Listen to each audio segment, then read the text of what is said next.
Querida igreja, abra sua Bíblia no livro de Apocalipse, capítulo 3, do verso 1 até o verso 6. Apenas 6 versículos.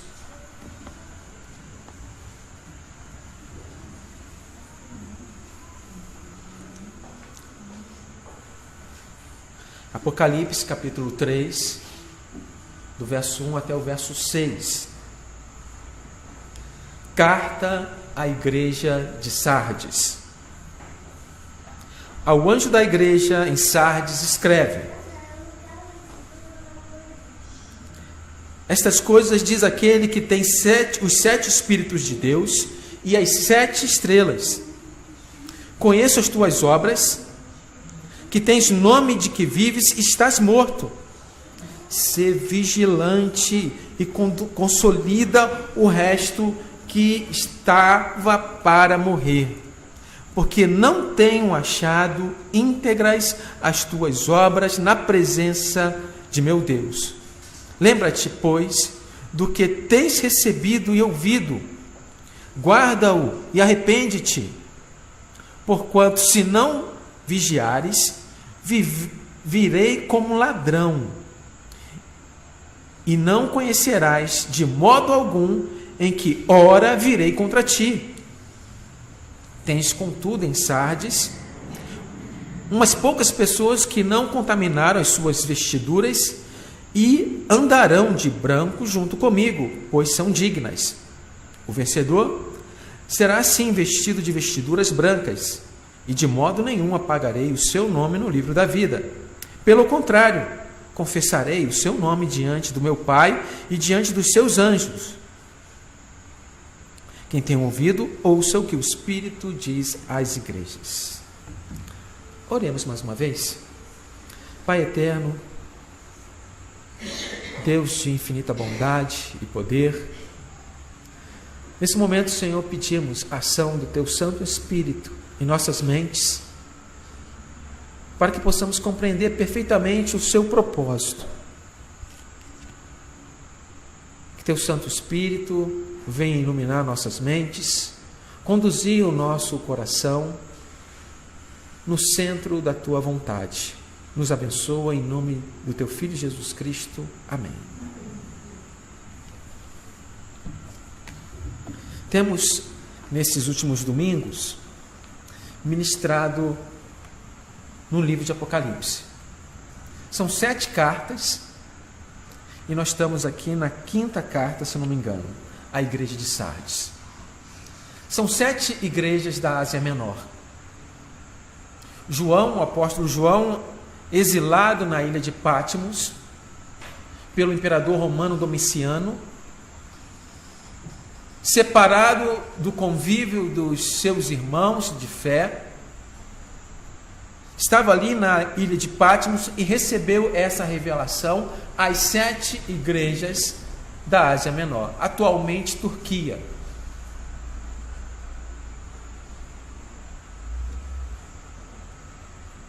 E essas igrejas representam, pelo número 7, perfeição, plenitude, as igrejas de todos os tempos, de todas as épocas.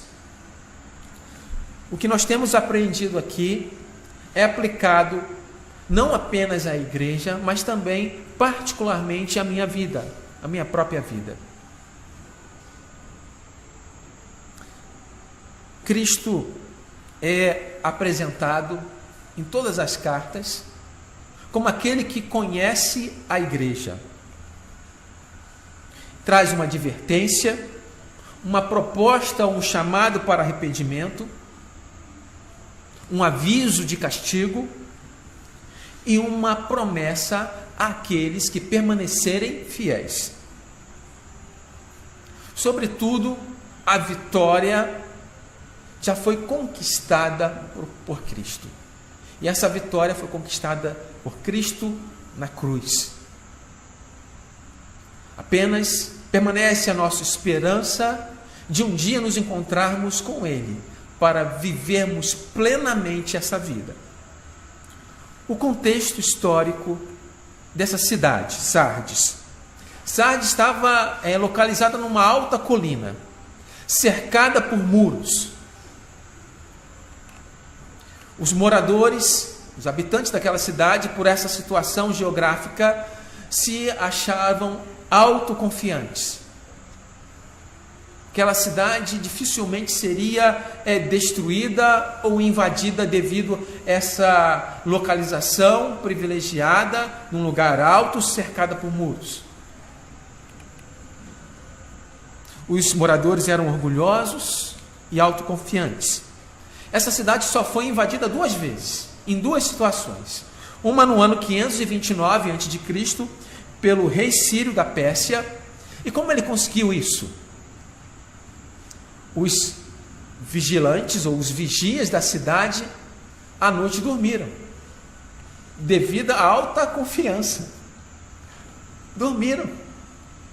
E tinha uma brecha, um buraco no muro, e foi por ali que os soldados do rei Ciro invadiram a cidade.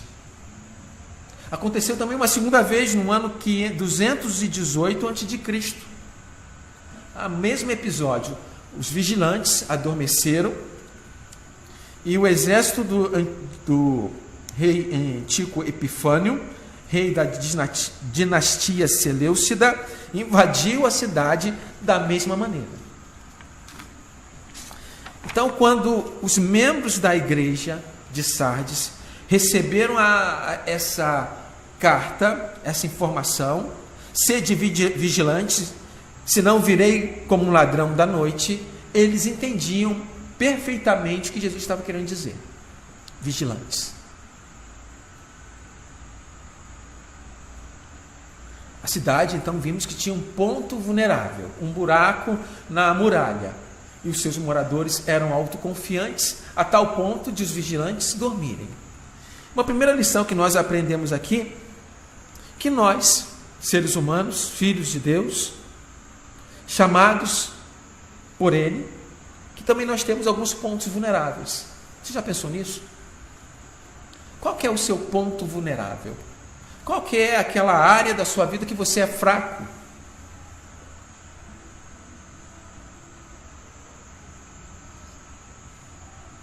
Precisamos entender que necessitamos estar também vigilantes nessas áreas. Está escrito na palavra de Deus: maldito o homem que confia no homem, que confia em si próprio. Se você sabe qual é a sua fraqueza, se você sabe qual que é o seu ponto fraco, então você vai tomar ações para evitar determinadas situações. Se você sabe que brincar com fogo pode queimar você, então você não brinca com fogo. Certa vez eu, adolescente, quem nunca foi adolescente aqui, né? Peguei um explosivo, esses que fazem aquele barulhão, né? Estoura, não sei como que chama aqui. Oi? Foguete, tá? Bem, né? Grande, tá? Abri, tirei a pólvora, botei numa cumbuca e acendi o fósforo ali. Fiquei a noite todinha, o dia seguinte, com dor no dedo. Queimou o meu dedo. Quem brinca com fogo acaba se queimando. Então, percebam bem quanto é importante a gente estar vigilante, quanto precisamos estar atento à nossa situação vulnerável. A carne é fraca, mas o espírito é forte, então precisamos estar vigilantes e sempre buscando a palavra de Deus. Além desses 2 episódios da cidade de Sardes, ela também foi destruída por um terremoto, mas foi reconstruída pelo imperador Tibério.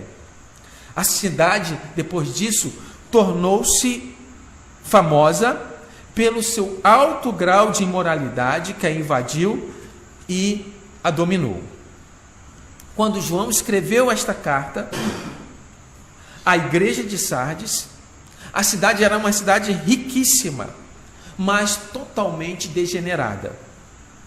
A sua glória, ou a glória da cidade, estava apenas no passado, e seus habitantes entregavam-se aos encantos da vida de luxúria e prazer. A igreja tornou-se como esta cidade. Ao invés de influenciar, acabou sendo influenciada. Sardes era uma poderosa igreja, dona de um grande nome, uma igreja que tinha nome e fama, mas não tinha vida. Aí eu pergunto para vocês, nós temos contatos com várias pessoas, temos uma grande rede de relacionamento, trabalho, escola, mídias sociais. Somos bombardeados constantemente pela mídia, inclusive, e muitas vezes a mídia, se você não tem critérios, se você desconhece a palavra, acaba te influenciando. Não é assim? Acaba te influenciando. Nós somos chamados para sermos sal da terra e luz do mundo. Imagina você preparando uma das coisas deliciosas que nós temos aqui, churrasco. Quem gosta de churrasco aqui? Pense naquela carne macia, né? Seu filho, né? Ou alguém está preparando para você. A pessoa vai lá no mercado e compra aquele sal grosso temperado e bota na carne.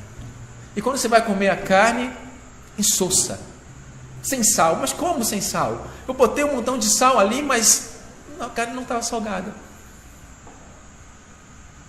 Para que serve esse sal?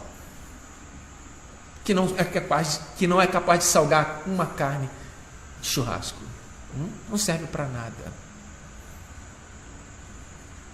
Nós temos que ter essas características e não podemos perder o atributo de salgar. Nós fomos chamados, vimos hoje na classe de catecúmenos, com uma missão nobre, sublime. Nossa missão aqui na terra é glorificar a Deus. Glorificar a Deus não apenas com palavras, mas com ações e com intenções também, porque Deus conhece o nosso coração. Não tem como nos esconder de Deus. A igreja de Sardes tinha um nome famoso, tinha um nome de vida, mas na verdade estava morta, porque as suas obras não agradavam a Deus. Jesus então revela o pecado dessa cidade, ou melhor, da igreja. Como vimos, a igreja de Sardes vivia apenas de aparência, crentes nominais. A igreja tinha adquirido o nome, gozava de grande reputação. Nenhuma falsa doutrina a atacou, como nós vimos nas outras cartas. Não tinha a doutrina de Balaão, idolatria, imoralidade sexual. Não tinha a doutrina dos nicolaítas. Os pais da igreja permitiam os pais da igreja relatam que essa doutrina permitia que os cristãos participavam de refeições oferecidas aos deuses pagãos e a imoralidade sexual. E também não tinha a doutrina ou a heresia de Jezabel.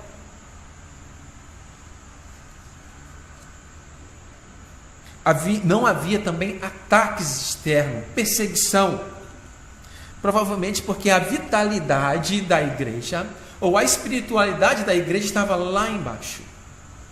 Então, o inimigo não precisa fazer muita coisa para destruir.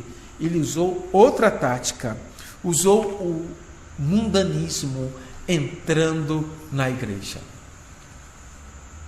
A mesma situação daqueles muros em volta da cidade, aparentemente intransponíveis, mas pela falta de vigilância, o exército entrou por uma brecha.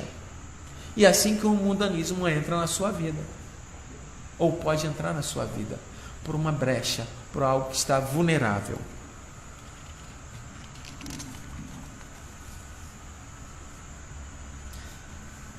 A maioria dos crentes da igreja não estavam convertidos. Há crentes que só têm nome no rol de membros, mas ainda estão mortos nos seus delitos e pecados, estão mortos espiritualmente. Ou seja, não estão convertidos. Quando Jesus examinou a igreja mais profundamente, disse: não achei as suas obras íntegras diante do meu Deus. Apocalipse 3, verso 2.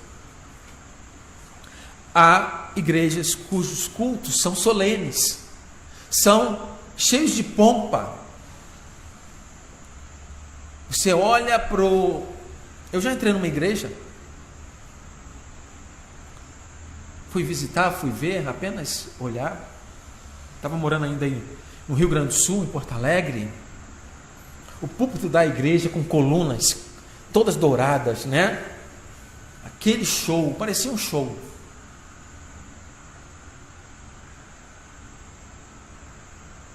Pastor pedindo dinheiro, né? O Heitor era pequeno, estava no meu colo. O Heitor começou a chorar. Eu não fiquei ali mais que 5 minutos. Igrejas parece que tem algo de especial, mas são como caixão florido. Lá dentro tem apenas um defunto. Jesus disse em Mateus 23, 27: ai de vós. Está falando com a igreja oficial da época, os representantes do judaísmo, aqueles que detinham conhecimento, pelo menos do Velho Testamento. Olhe como Jesus os chama: ai de vós, escribas e fariseus, hipócritas, porque sois semelhante aos sepulcros caiados. Caiados quer dizer aquele sepulcro enfeitado, bem arrumado, cheio de flores, no nosso contexto, que por fora mostram belos, mas interiormente estão cheios de ossos mortos e de toda imundície.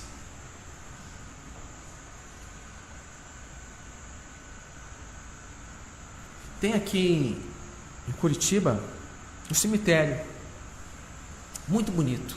Não vou dizer o nome, só por uma questão, né? Bem bonito. Várias gavetas. Não parece nem que é cemitério. Lindo. Você entra, tem um salão, vários andares, e os corpos são colocados ali. Nem parece que você está no cemitério. Mas dentro dessas gavetas só tem ossos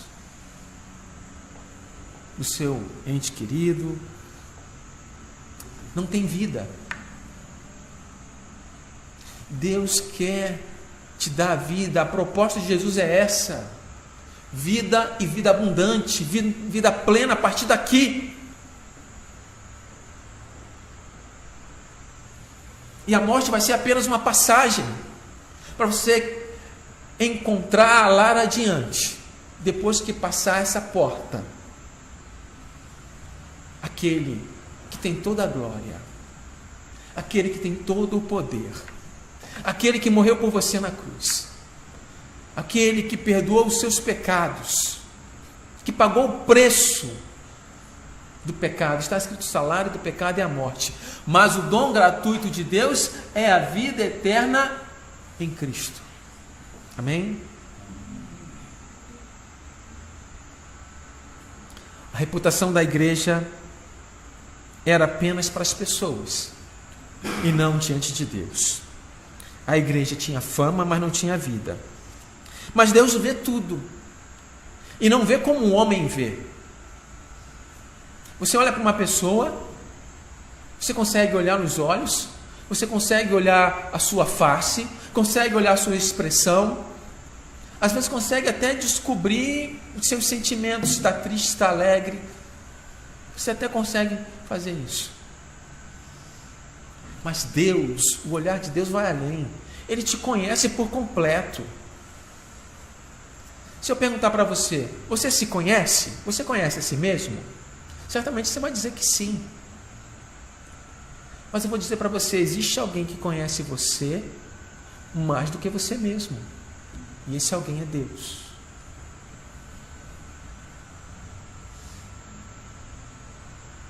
Sabe tudo sobre você e sabe coisas que você não sabe. Mas como pode isso? Um exemplo. Deus me conhece, conhece meus pensamentos, conhece minhas intenções, meus sentimentos. E não só isso, conhece meu corpo físico. Sabe se eu estou doente ou não? Fui fazer um exame, um check-up, fazer um ultrassom. E a doutora falou, André, você tem um cálculo de 5 milímetros, cálculo renal, né? Isso vai sair naturalmente, 5 milímetros não tem problema. Mas até então eu não sabia. Ou seja, eu não conhecia o meu próprio corpo, coisas que são invisíveis para mim. Mas Deus conhece. Deus sabe qual é a palavra que você vai falar sem você ainda articulá-la. Deus não vê como um homem vê.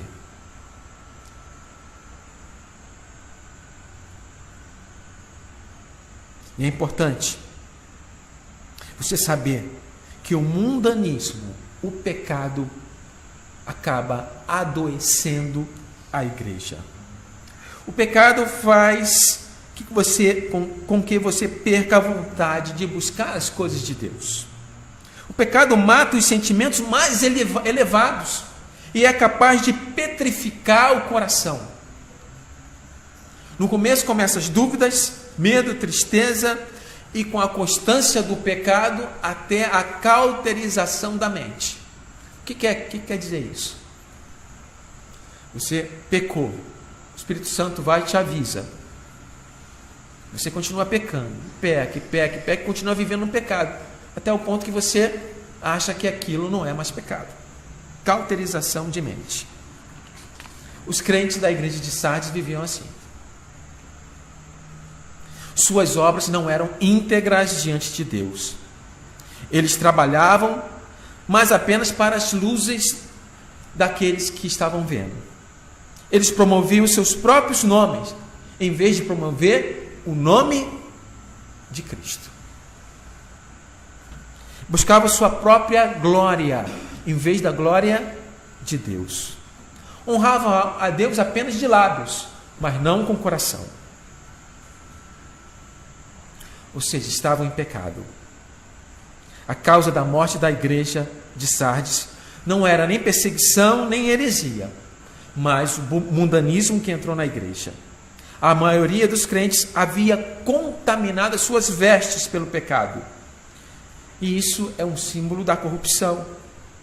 O pecado tinha se infiltrado na igreja, por baixo da aparência piedosa daqueles que respeitavam a congregação, tinha impureza escondida na vida de seus membros. Mas Jesus chama ao arrependimento. Diz no versículo 3: volta à palavra, volta àquilo que você ouviu. E o que é que eles ouviram?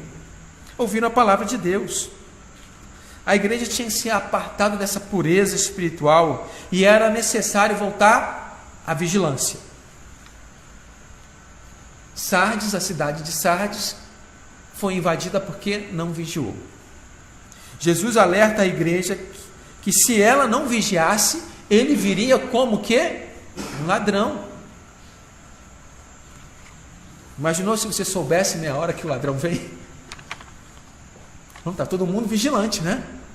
Então, tal hora ele vai vir, vamos estar vigilante, vamos preparar aqui um esquema, tá? E não vai entrar na minha casa. Não é assim que funciona. Jesus alerta para nós estarmos vigilantes. A igreja precisa ser vigilante contra as ciladas do inimigo, contra a tentação, contra o pecado. Está escrito: o nosso inimigo anda ao nosso derredor, buscando nos tragar como um leão. Está escrito também: resistir ao diabo e ele fugirá de vós. Os crentes então deveriam fugir de situações, de lugares, para não caírem em armadilhas. Alguns membros da igreja em Sardes estavam sonolentos e até alguns mortos. Jesus os exorta a se levantarem desse sono. Há crentes que estão dormindo espiritualmente,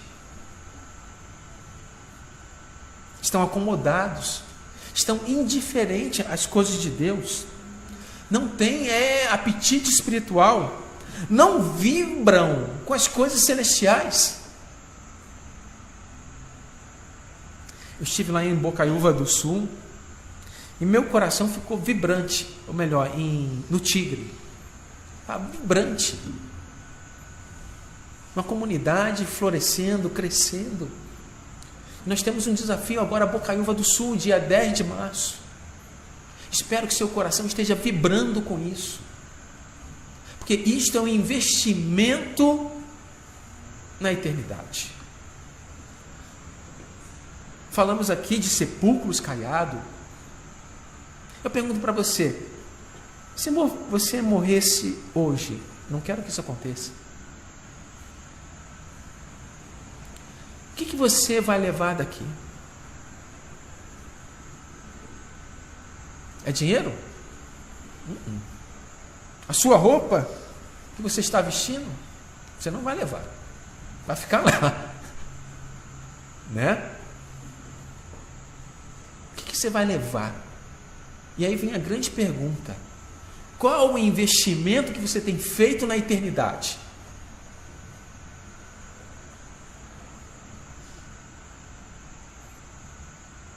Qual o investimento? Você foi instrumento de Deus para levar esse conhecimento de Jesus às pessoas? Você proclamou, tem proclamado o Evangelho para você encontrar essa pessoa lá na eternidade? Porque a única coisa que você vai levar é isso: as pessoas que Deus chamou. Investimento na eternidade. Está ali também um cofrinho que a irmãos Bene, né? Missões, investimento na eternidade. Seus dízimos, suas ofertas ajudam a manutenção do trabalho da igreja, ensino, pregações.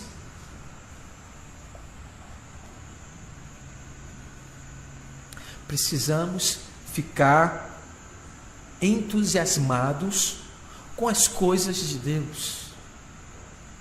Quando você vê as crianças virem aqui na igreja, aqui na frente, aqueles coraçãozinhos, aquelas feições lindas, investimento. Jesus disse que dos tais é o reino dos céus, mas você tem que o quê? Ensiná-los. Amém?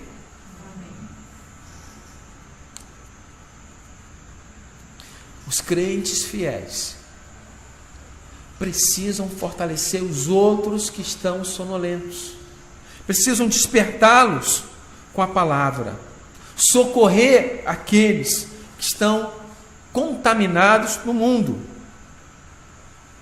Precisamos vigiar, não apenas por nós mesmos, mas também pelos outros, orar pelos outros. Uma minoria, um remanescente, um pequeno grupo pode chamar de volta aqueles que estão indo para a morte espiritual. Precisamos vigiar e orar. Os tempos são maus, as pressões são muitas, os perigos são sutis.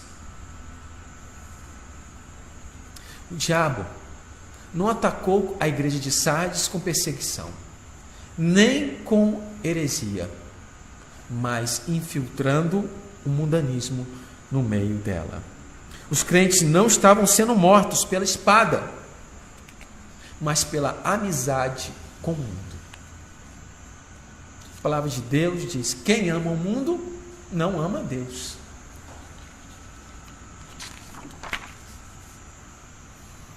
Mas Jesus conhece a sua igreja, como eu falei. Agar é um exemplo. Gênesis 16, do 11 ao 13.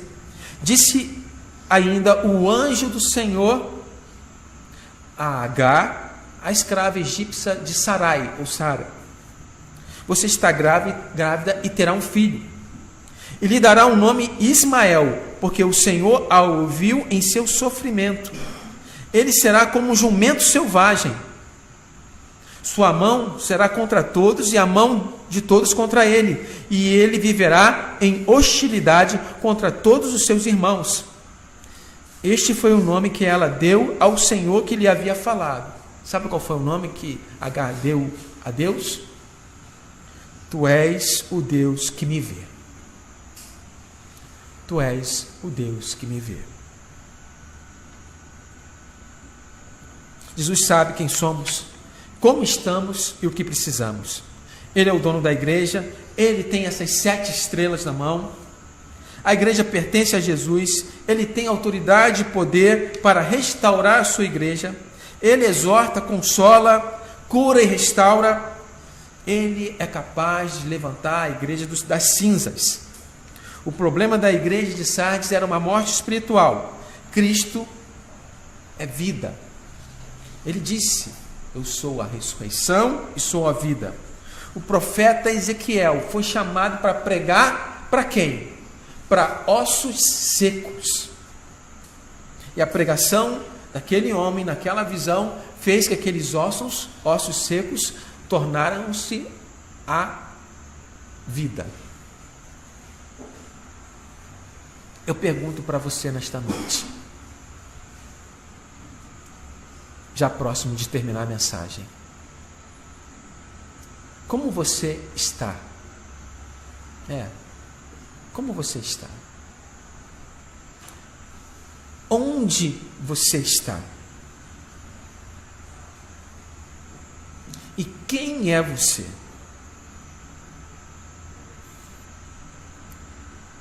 Não importa aonde você está, quem é você, como você está. O que importa é que Deus pode transformar você. Ele pode transformar o seu coração. Ele é o único que pode fazer isso. Às vezes nós queremos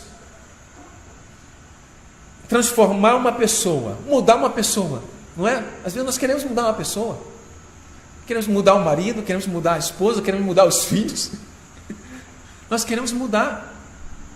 Mas nós não somos capazes de mudar. O único que é capaz de mudar é Deus. Ele é capaz de tirar um coração de pedra e colocar um coração de carne. Um coração sensível à voz desse Deus. Jesus chama a igreja à santidade.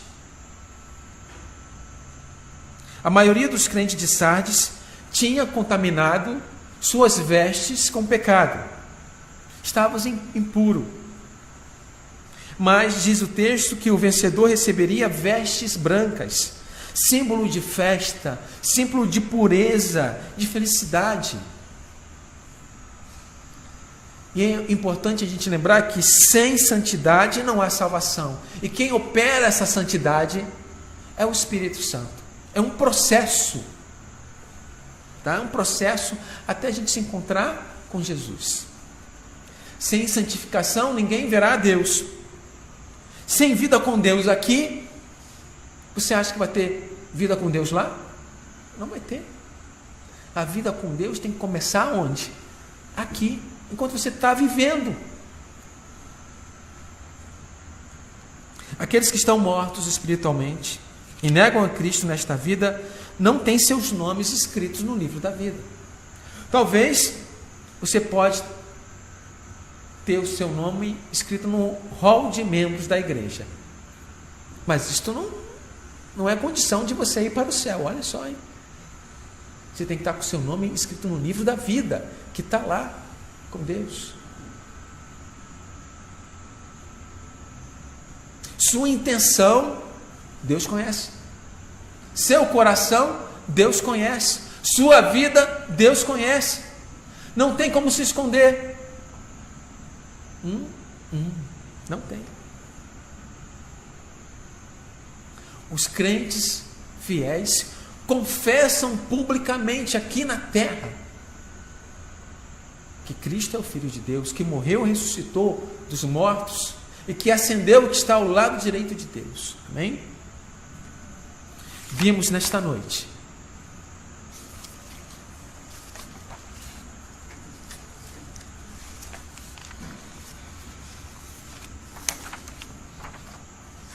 o contexto histórico da cidade. Uma colina cercada por um muro, que foi invadida 2 vezes por falta de vigilância e autoconfiança. Vimos também que Jesus revela o pecado da igreja. Que Jesus chama ao arrependimento. E que Jesus conhece a sua igreja e que chama a santidade e que faz a promessa: vocês ficarão vestidos de vestes brancas. E eu quero convidar você para essa festa. Certamente todo mundo gosta de festa com comidas. Pense naquela comida que mais você gosta. Alguns gostam de doce, outros gostam de carne, outros de massa. Eu não sei qual é a sua preferência. Mas pense naquela festa maravilhosa. Pense numa festa 1000 vezes melhor do que essa que você imaginou. Não tem como, né? A palavra de Deus diz que nós não somos capazes de imaginar aquilo que Deus tem preparado para aqueles que o amam. E essa festa é um chamado, na verdade. Um chamado para você seguir a Jesus. Jesus diz: negue-se a si mesmo. Tome a sua cruz e siga-me. E quando você faz isso aqui na terra, você vai participar de uma grande festa na eternidade. Costumo dizer, o que vale 80, 90, 100 anos? Seu Salatiel vai fazer quantos anos? 97, está quase nos 100 anos, né? O que vale 100 anos aqui na terra? E você não passar a viver a eternidade, que é algo que não tem fim. Você trocaria 100 anos aqui e não viver a eternidade? A palavra de Deus diz que só tem um caminho, só tem uma porta, e Jesus é essa porta. Se você nesta noite entendeu perfeitamente que Jesus está chamando você, chamando, isso não é um convite. Convite você pode aceitar ou não. Isso não é um convite, é um chamado. Se você escutou a voz de Jesus nesta noite, Ele chamando você para fazer parte da igreja dele, que não é minha, é de Jesus. Se você entendeu que o preço que Ele pagou na cruz é altíssimo, se você entendeu que você é um pecador e sua dívida é astronômica, não tem como pagar, e você não paga isso com dinheiro. Há muito tempo atrás se cobrava, né, dinheiro para ir para o céu, as indulgências. Não é assim, não. Não adianta você chegar lá depois que morrer, chegar para o céu lá, querer entrar lá na eternidade. A pergunta que eu faria para você, se eu fosse o porteiro lá, é a seguinte: por que eu deixaria você entrar aqui no céu? Que resposta você me daria? Por que eu deixaria você entrar. Não vou nem botar eu, vou botar o Pedrão lá, né? O apóstolo Pedro, na porta do céu. Né? Ele perguntaria para você: por que eu vou deixar você entrar aqui? Ah, eu fui uma pessoa boazinha. Não matei ninguém, não fiz mal a ninguém.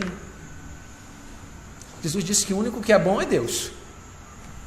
Pronto. Então não é mais pela sua bondade, não é pelas obras. A palavra de Deus diz que não é pelas obras.